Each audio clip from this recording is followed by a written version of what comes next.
Hello, my friends, hello, and welcome once again to stately Von Manor, where Roger and I have returned. And in today's thrill-packed episode, Roger and I are going back in time to the year 2020, a year nobody would want to go back to. But Roger and I, we're going to talk about it at least, because recently I came across this little black book, and it doesn't have fun stuff in it like a lot of little black books do. It just has a list of books that I have read, and in this little black book is a list of all the books that I read in 2020, and it's the last time I did that. I used to write down all the books that I read every year, but I stopped doing it in 2020 because in 2021 I got on BookTube, and then I just started making videos about all the books that I read, and I stopped writing them down, which I probably should have kept doing. And I guess I am doing it now for the 500 book challenge. But this was the last year that I was like keeping track of stuff that I read in a book, my last year before BookTube, and it was a terrible reading year, I think, for me. I only read, and this is shocking. It was shocking to me when I saw it. I only read 43 books in 2020, which is not a lot for me at all. But of course, it's clear why. In 2020, a lot of people had extra time. I had less time. 2020 was one of my busiest years. Because of the pandemic, I was removed from my regular job and assigned to work at a COVID testing facility. And I worked there for a while. And I eventually was one of the coordinators, and I wouldn't only work at the testing facility. We would go out to other places and do testing for COVID. We went to different elderly facilities. We went to grocery stores and we test all the staff. We went all over the place and did testing. So that's what I was spending my time doing in 2020. And it was a lot of work. It was a lot of work. And it was the whole nightmare of the pandemic. And at the time, of course, there was no vaccines, and it was what it was. And so I was doing all that, and I didn't have a lot of time to read. And it's interesting also to look back at that last year before I got onto BookTube. And because after I got onto BookTube, my reading became much more focused in a way. This, of course, is before all BookTube reading events for me. There was no June on the Range or Garbogust or anything like that. I was just reading kind of whatever I had time to read. And some of the choices I made were interesting. So just for the heck of it, we're going to go through and see what I read. All the 43 books that I read during 2020, that dreadful year. So the first book I read in 2020, and this is before the pandemic really took off, which I think was in March, right, Roger, when it was declared a pandemic in the US anyway. The first book I read was The Island of Dr Maro. The Island of Dr Maro, which is, of course, I had read this book before, but I wanted to read it again. One of my favorite H.G. Wells novels. Great book, Island of Dr. Moreau. It's also a fantastic horror novel. So I can understand why I went back and revisited that. But book number 2 was The Phantom of the Opera by Gaston Leroux. And I had never read this book before. And it was fantastic. Of course, I was familiar with the Phantom. I watched a few Phantom of the Opera movies. But the character of the Phantom in the book is quite different and really interesting, actually. I read the Penguin Classics edition, which has a really good translation. From what I had heard, the old-timey translation that was in a lot of the books in English was not great. But this translation is really good. I hear the Oxford translation is really good too, although I haven't read that yet. So that was book 2. Book 3 was The White People and Other Weird Stories by Arthur Machen. Arthur Machen is fantastic. And this was the Penguin Classics edition of Arthur Machen. It was edited by S.T. Joshi, who made the peculiar decision to include a lot of great stories, but not his greatest story, The Great God Pan. If you look at the cover, you would think, hey, The Great God Pan has got to be in there, but it's not. Which is a fatal flaw. It wouldn't be if they came out with other Arthur Machen editions to go along with this, but they never did. So it's Arthur Machen, it's great, but I would choose the Oxford edition because that has a much better range of stories than this book does. So that was that. Then I read Northwest Smith by C.L. Moore, which was fantastic. C.L. Moore is Northwest Smith, an outer space adventurer who would always run into aliens, who would try to destroy his very being. It's great. These old stories by C.L. Moore about Northwest Smith are awesome. You definitely should check them out if you never have. So the year started off really good before everything went to hell. Then I read Darker Than You Think by Jack Williamson. Another really good book. This book is very, very strange. This is a strange book. I did a video on this book 4 years ago. I can't remember. But it's great. If you ever want to read a book about invisible werewolves, this is the book for you. Then another great book, The Picture of Dorian Gray by Oscar Wilde. Fantastic book, just fantastic. More of a horror novel than anything else, really, and it works great as a horror novel. It's fantastic. I love it. The Picture of Dorian Gray. It is a classic for a reason. You should all read that book. So it was excellent.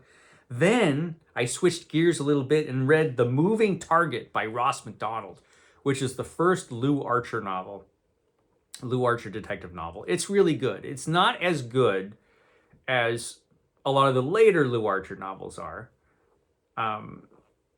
This series of books gets really, really great. But this was the first book in the series, and it was good. It was really good. And so then, Stories from the Twilight Zone by Rod Serling. And I deliberately picked this up because I felt like I was living in the Twilight Zone at the time. It was a very peculiar time to live. And I had this collection of stories, which Rod Serling adapted from his own screenplays. And it's a great little book. It's very entertaining. It's Stories from the Twilight Zone. How can you go wrong, Roger? You can't. It's fantastic. So I read that. And then book number 9 was Ivanho by Walter Scott. What a great book. Ivanho. Highly recommend this book. I don't know how often this book is read anymore. It should be read. It's fun. It's Ivanho.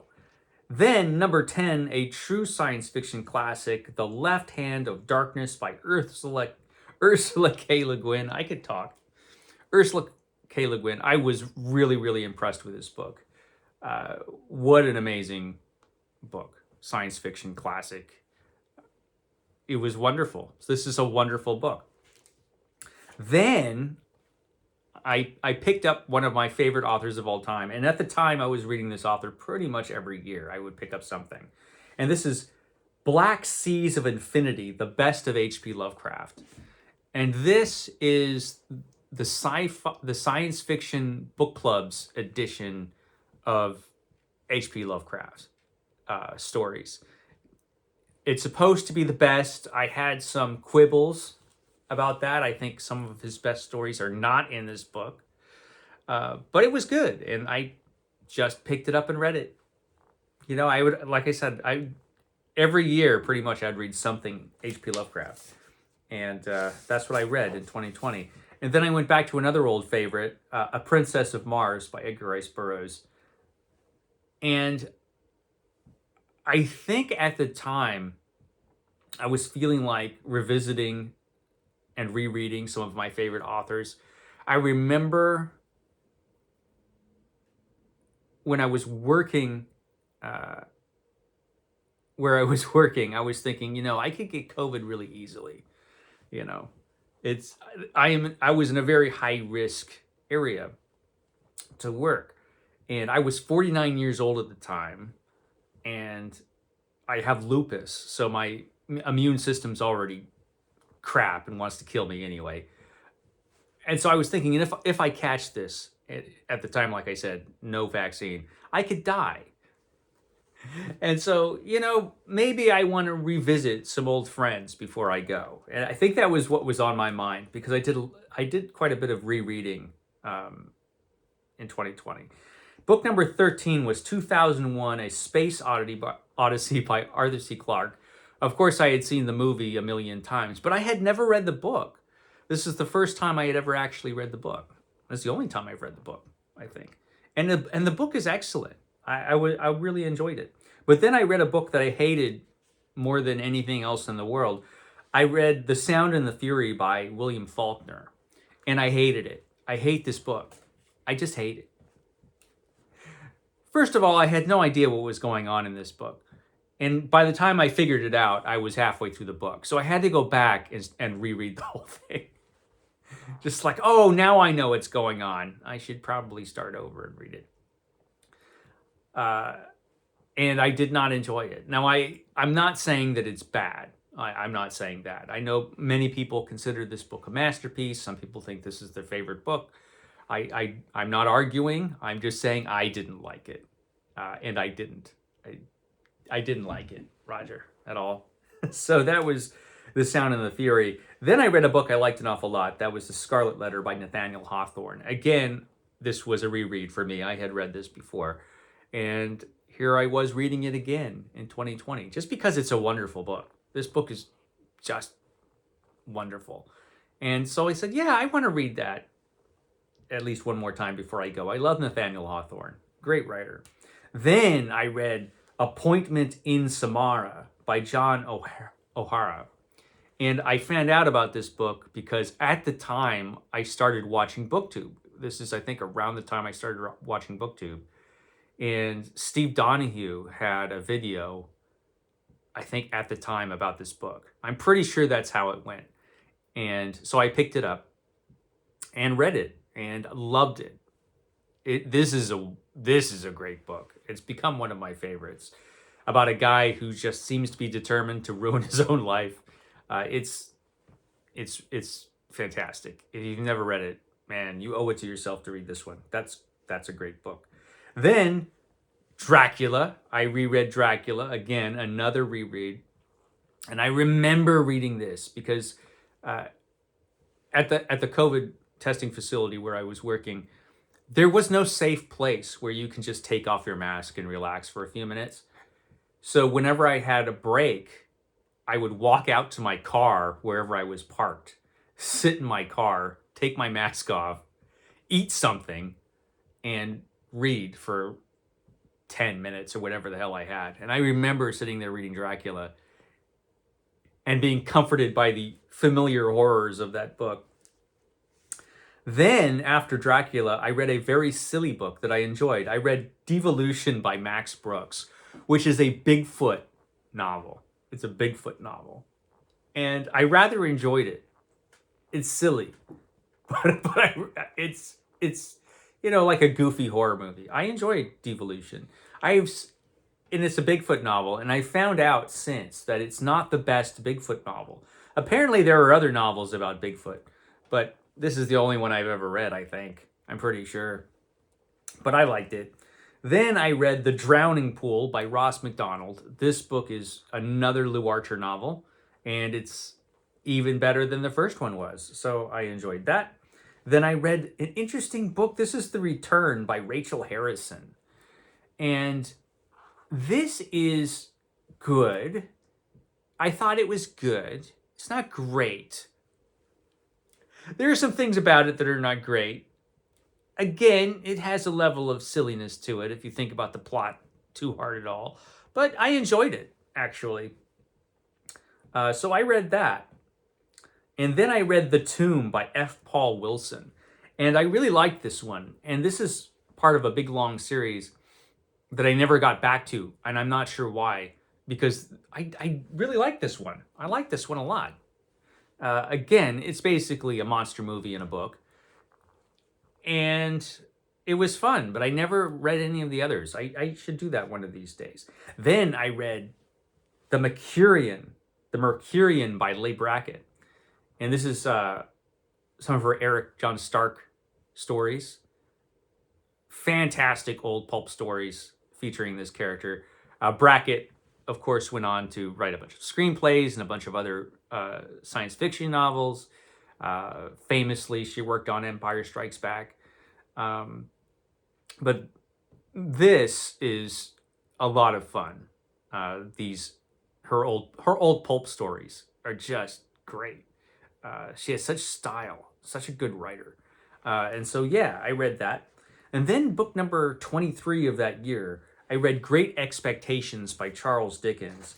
And this was the first time and only time, I guess, that I've ever read Great Expectations. And I really enjoyed it. I like Dickens, actually, quite a bit.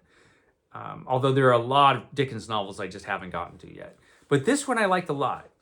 It wasn't my favorite, but I liked it a lot.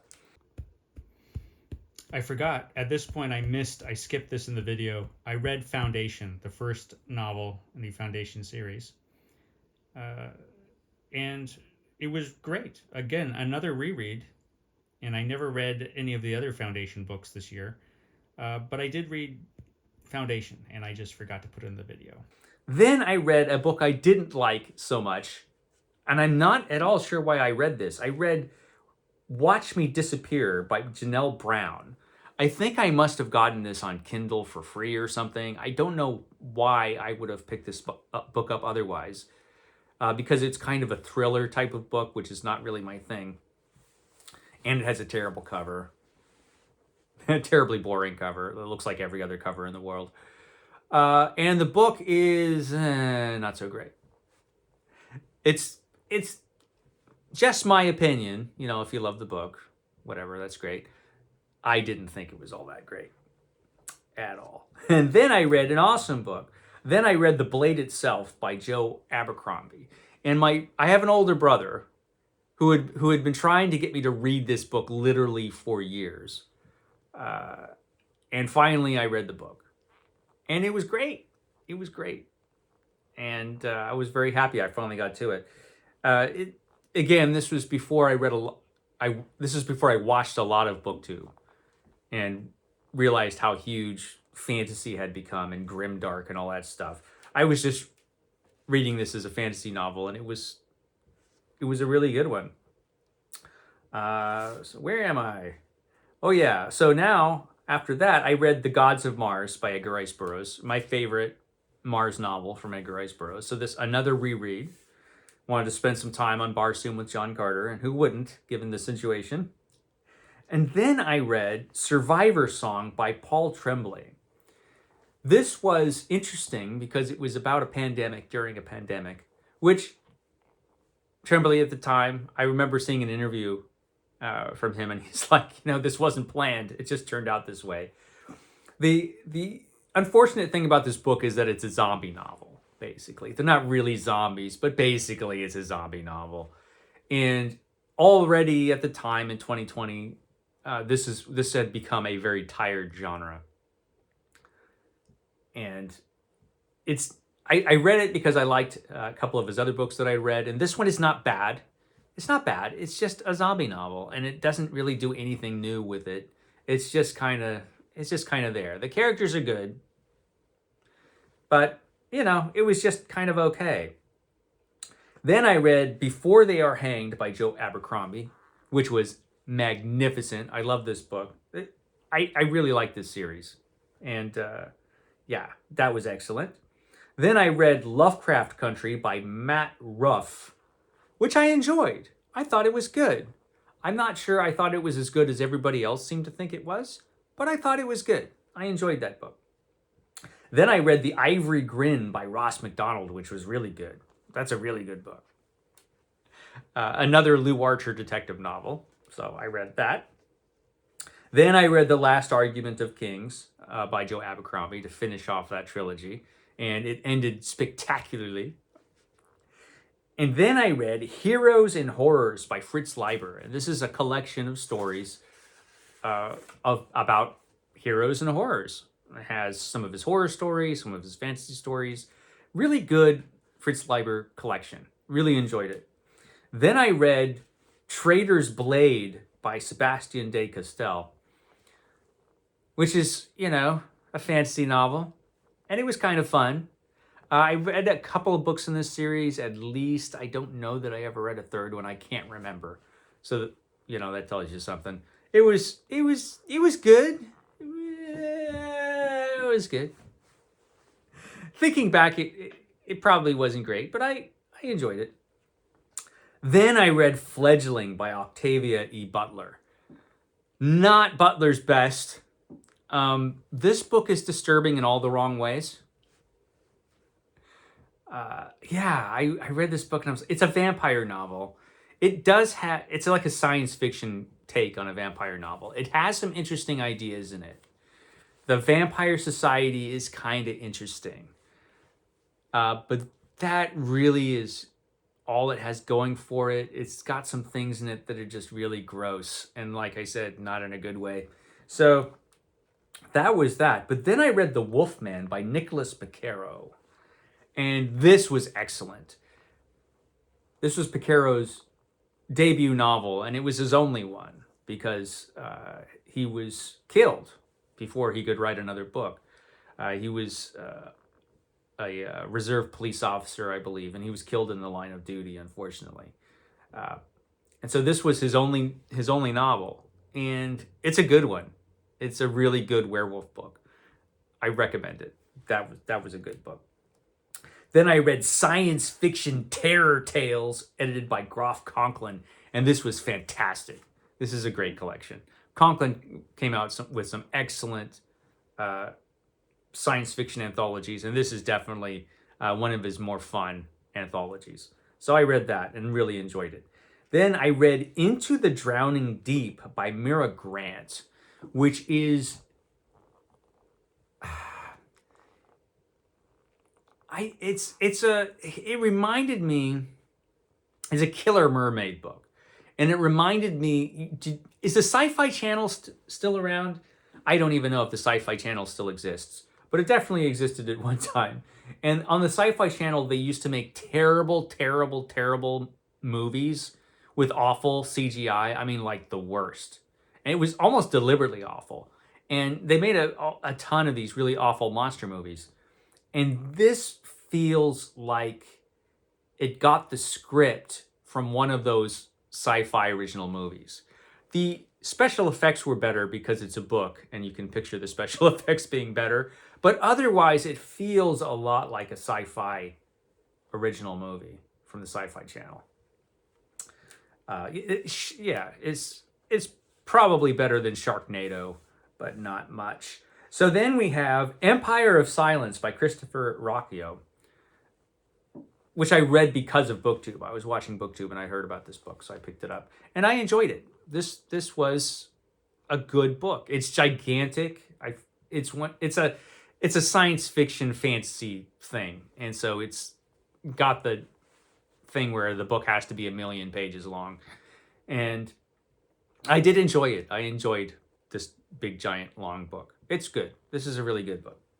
Then I read Best Served Cold, which really, really is a good book by Joe Abercrombie. Excellent. This is my favorite Joe Abercrombie book. Best Served Cold. Then I read You Should Have Left by Daniel Kelman, which is tiny and it's okay. It's a horror novel and it's okay. I heard a lot of people on BookTube at the time, because I was really watching BookTube at this point. I heard a lot of people talk about this book and they all liked it more than I did. So, what did I read after that? The Lesser Devil by Christopher Rocchio, which is a much shorter book by Rocchio, which was pretty good. Then I read the last book I read that year, the last book I read in 2020, which was Leviathan Wakes by James S.A. Corey. And that book was really, really good. And for some reason, I never got to the second book in this series. I only read this one. I don't know why, because this book was really, really good. Yeah, and I know there were like 10 other books in this series, and I should read those one of these days. But at this point, I probably have to reread this one because it was like 5 years ago, and I don't remember it that well. So that's it. That's all the books that I read in 2020. It's a strange mix. Certainly, since then, I've been able to read. I've been able to read a lot more books a year, and my reading has become more focused, I think, and I've had better luck picking books. This year was just not great. 2020 was not a great reading year, just because of the time I had to read, and a couple of those picks were. But it was interesting. The last year before I was on BookTube, that's what I read. And I'll shut up now because I've been going on long enough. I will catch you next time.